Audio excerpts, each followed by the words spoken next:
Warp coils. Every Starfleet ship's warp nacelles contain rows of coils composed of tungsten, cobalt, magnesium sheathed in cast verterium cordonide. These marvels of engineering conduct massive levels of plasma from the ship's antimatter reactor and exert a pull on the surrounding space, a subspace displacement field that makes warp drive possible. Looking at the master systems displays and cutaways of various starships, I noticed that there was no standard number of coils, and each ship's nacelles were very different shapes with different designs of coils and different arrangements. I was curious if there were any patterns or relationships between the maximum warp ratings of each starship, the sizes of their nacelles, the number of coils, and even in the volume of the coils. So I meticulously researched the coil assemblies for several of the most famous Starfleet vessels: the NX-01, the original Enterprise, the Enterprise D, the Defiant, the Voyager, and the Enterprise E. And it's quite the variety. I found that the NX-01 had 18 coils per nacelle, arranged in a specific pattern of 7, 6, 5. The coils are 48 cubic meters each, and the entire assembly takes up 1,400 cubic meters of the ship's 161,000 cubic meters of volume. The NX-01 is rated for warp 5 and can achieve warp 5.2, which is 4.41 in the TNG warp scale. This means that it can achieve speeds of 141 times the speed of light, or 141 Cochranes of subspace distortion. A Cochrane is a unit of subspace distortion. A subspace distortion field of 1 Cochrane creates a warp effect at the speed of light. A distortion of 10 Cochranes establishes a warp field of warp factor 2. Each warp factor requires more and more energy to create. That means at maximum warp, while each of the NX-01's 36 coils is outputting 3 Cochranes, we're not looking at 3 times the speed of light, but more like 1.4 times the speed of light.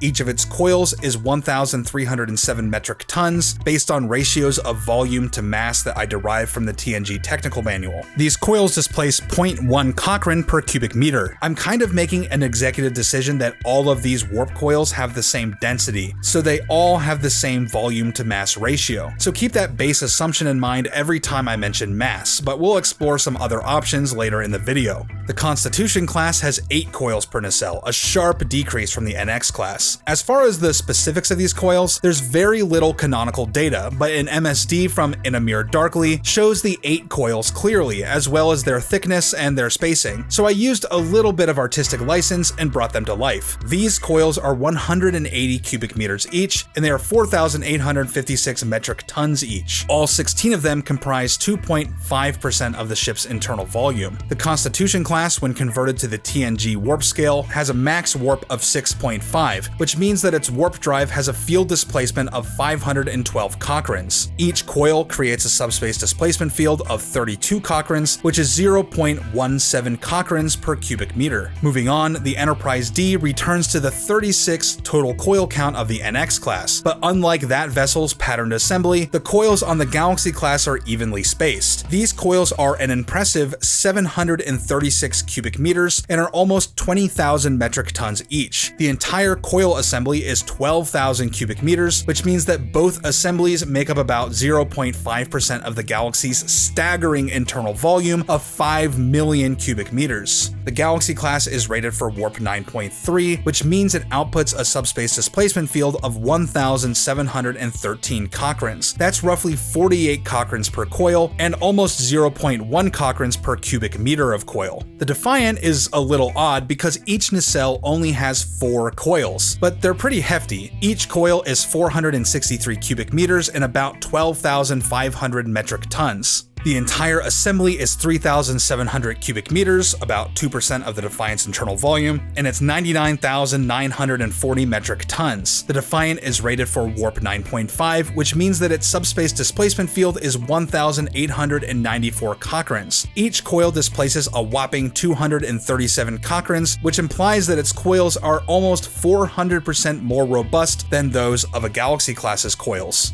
Finally, each square meter of coil handles 0.5 Cochranes. The Voyager is a ship renowned for its speed, and it tries to one-up the Enterprise D by adding 1 additional coil per nacelle. That's right, 19 coils per nacelle. These coils are 190 cubic meters each and 5,126 metric tons. The entire assembly for both nacelles is 6,529 cubic meters, coming in at 176,165 metric tons. Voyager has has really densely packed nacelles, but its nacelles are kind of tiny, so its coils still make up only 1% of its internal volume. That's efficiency. The Voyager is rated for warp 9.975 or 5,126 Cochranes. That means each coil outputs 135 Cochranes, with each cubic meter handling 0.78 Cochranes.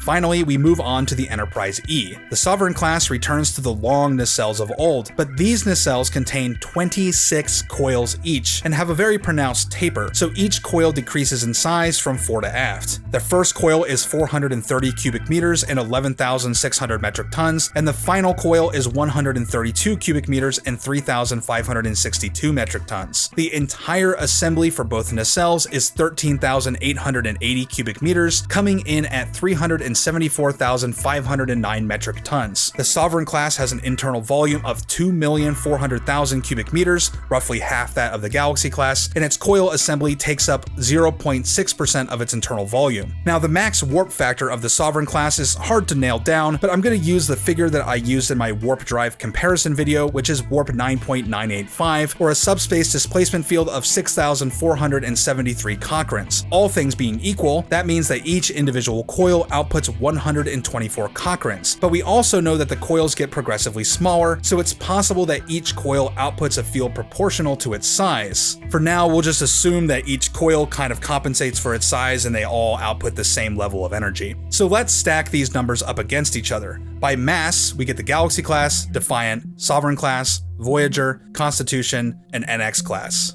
Unfortunately, that ranking doesn't really correlate with any other ranking. Number of coils: Sovereign, Voyager, Galaxy NX, Constitution, Defiant. So across these ships, there's really no standard, and coils from different ships take on very different energy loads. For instance, a single coil on the Defiant displaces over 400% more space than a single coil on the Galaxy class, and it's unclear as to why. Initially, I thought redundancy. The more coils you have, the more damage a nacelle can withstand before it becomes inoperable. But why would the Defiant, a purpose-built warship in the most need of redundancy, have such a tiny number of coils? I'll stray into headcanon interpretation mode and say that it's likely that more coils means more stability and more safety and overall ensures that each coil has a longer lifespan, but at the same time, more coils means that more can go wrong. For instance, only slight damage to the NX-01 resulted in days of realigning warp coils. Also, it's possible for coils to become fused and inoperable if subjected to weapons-grade energy. With these factors in mind, there might be a real advantage to a smaller number of more robust coils. Of course, there might be such a thing as too few coils. After all, the materials can likely only handle so much energy before they melt, but the Constitution class with 8 coils per nacelle or the Defiant class with 4 coils per nacelle might have been designed with the idea that the coil assemblies were less hassle to replace and significantly easier to align. Aligning the 18 coils of a Galaxy class or the 26 coils of a Sovereign class has to be significantly more time-consuming than aligning 4. The designers of the Constitution class, which was designed for unsupported missions of unprecedented length, perhaps valued a more easy-to-maintain assembly over the more delicate systems of earlier starships. And the designers of the Defiant class obviously had combat readiness in mind. Although the Defiant probably couldn't lose as many coils before its engines were inoperable, its heavily armored nacelles were easier to repair in the event that they were damaged. So it's something of a trade-off. Despite the variation in size, shape, and number of coils, there is one thing that I noticed. None of these coils handles more than 1 Cochrane per cubic meter. But like I mentioned earlier, this figure is kind of useless if the coils have different densities. But I noticed that, at least for the NX class, the Constitution class, and the Galaxy class, they all kind of have the same ballpark figure per cubic meter of coil. So it's possible that for the Defiant, the Voyager, and the Enterprise E, these coils were significantly more dense and therefore handled a similar amount of energy for their volume. But that's all speculation. I'd love to hear your input on this topic, your unique ideas and things to add, and whether there are things that I missed or I didn't consider. Details on this kind of stuff are often sparse and contradictory, so hopefully we can come up with some interesting things to fill in the gaps. So I'm sure that a lot of you guys noticed that a little while back my channel just kind of disappeared for a few days,